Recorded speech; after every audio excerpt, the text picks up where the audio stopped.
संपूर्ण जगत, ब्रह्मांड, चर अचर सब में ईश्वर का वास है। यह ईश्वर की माया ही है जो पूरे ब्रह्मांड में व्याप्त है। वही ईश्वर धरती पर मधुर संगीत है। वही ईश्वर अग्नि की उष्मा है। उसी ईश्वर का वास प्रत्येक प्राणियों में है, जो सन्यासियों के चित्त को शांत कर साधना में लीन करता है। जो व्यक्ति कर्म में विश्वास रखता है, अपने कर्म से पीछे नहीं हटता, फल की चिंता नहीं करता, वह पुरुष अपने जीवन को सफल बनाता है।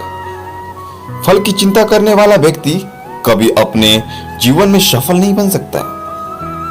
यह संसार नश्वर है। इस जगत में सुख, दुख, हर्ष, विषाद आदि लगा रहता है। क्षण भर के सुख से जो खुश नहीं होता और अशुभ होने पर जो दुखी नहीं होता, वह व्यक्ति सच्चा ज्ञानी होता है।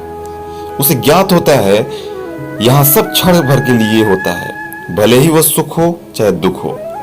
यह जीवन कर्म प्रधान है। जो व्यक्ति कर्म करके, परिश्रम करके अपने लिए कुछ अर्जित करता है, वह वास्तविक रूप से उस फल का भागी है। अन्यथा वह चोर की भांति जिसे बैठे बिठाए सब मिलता है। जिस व्यक्ति के पास आपके लिए मान, सम्मान और कद्र न हो, उसके साथ रहना व्यर्थ है। वह सदैव आपके लिए शत्रुता का भाव रखते हैं। ऐसे व्यक्तियों के साथ रहने से अच्छा है कि आप अकेले रहें। दिव्यता को प्राप्त करने वाला व्यक्ति शक्तिशाली तब नहीं हो सकता जब तक वह दूसरों के हित में ना हो। वह व्यक्ति दूसरों को दिव्य बनाए, इसमें उसके शक्तिशाली होने का परिचय होता है। यह जीवन एक रणभूमि है। यहाँ निरंतर संघर्षों का सामना करना पड़ता है। इस संघर्ष रूपी महाभारत में स्वयं अपना सारथी, अपना मार्गदर्शक और योद्धा बना होता है। जिनकी किस्मत अच्छी होती है, जिनके पास किसी साधन की कोई कमी नहीं होती, वो थोड़ा सा भी कष्ट नहीं झेलते, थोड़ा सा भी कमी पर भगवान को कोसते हैं। वही जिनके पास अभाव होता है, जिनके पास साधन की कमी होती है, उनके पास थोड़ी सी भी बरकत हो या खुशी मिले, वो भगवान को धन्यवाद करते हैं। यह पृथ्वी नश्वर है, यहाँ सब कुछ गतिमान है। जिस प्रकार सुख, दुख जीवन में आता है, उसी प्रकार मृत्यु, जन्म यहाँ लगा रहता है। इसमें खुश होना या दुख मानना व्यर्थ है। मुंह से माफी देना और हृदय से माफी देना में काफी अंतर है। मुख द्वारा दिए गए माफी को तत्काल प्राप्त किया जा सकता है, किंतु दिल की माफी को प्राप्त करने में उम्र बीत जाती है। प्रभु अपने भक्तों की सदैव परीक्षा लेते रहते हैं। इस परीक्षा में भक्तों को अनेकों कष्टों का सामना करना पड़ता है।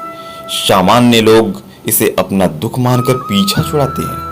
वही साधक तथा प्रेमी प्रभु की इच्छा समझकर उसका सामना करते हैं। जो माखन चोर है, जो मुरली वाला है, वही सबके दुख हरने वाला है, संकट से बचाने वाला है और सुख का संचार करने वाला है। सांसारिक सुख क्षणिक होता है। जो सुख आज प्राप्त हो रहा है, वह सुख अस्थायी नहीं है। यह सुख आपके साथ सर्वथा नहीं रहने वाला। आपको दुख भी प्राप्त होगा, परंतु संसार से वियोग अर्थात मुक्ति परम आनंद को प्राप्त कराती है। यह ईश्वर तक पहुंचाती है। माना जाता है जीवन के पूर्व कर्मों का फल ही इसी जन्म में प्राप्त होता है। जितने भी रिश्ते, नाते, सुख, दुख व्यक्तिगत जीवन में प्राप्त होते हैं, वह पूर्व जन्मों का फल होता है। वरना कौन इतनी बड़ी दुनिया में आपसे दिल लगाता। राधा और कृष्ण दोनों अवतारी थे। दोनों का जन्म कुछ विशेष परिस्थितियों के लिए हुआ था। उन दोनों का मिलना बिछड़ना बस एक प्रक्रिया मात्र थी, जिसके माध्यम से प्रेम का वास्तविक रूप समाज में दिखाना था। आस्था और प्रेम पर व्यक्ति का स्वयं नियंत्रण होता है। जहां आस्था और प्रेम लग जाता है, वहीं श्री कृष्ण के दर्शन हो जाता है, क्योंकि श्री कृष्ण सर्वव्यापी है। कृष्ण और राधा का प्रेम अविरल बहती गंगा के समान शुद्ध है। परस्पर एक होते हुए भी दोनों एक दूसरे से मिलने को तरसते हैं, एक दूसरे से बात करने को सोचते हैं। एक दूसरे के होकर भी मिलन की संभावना नहीं है। कृष्ण को जो भी भक्त सच्चे हृदय से पुकारता है, वह उनके साथ सदैव खड़े हो जाते हैं। आशाएं व्यक्ति को दुख के मार्ग पर ले जाती हैं। आशाएं बड़ी प्रबल होती हैं।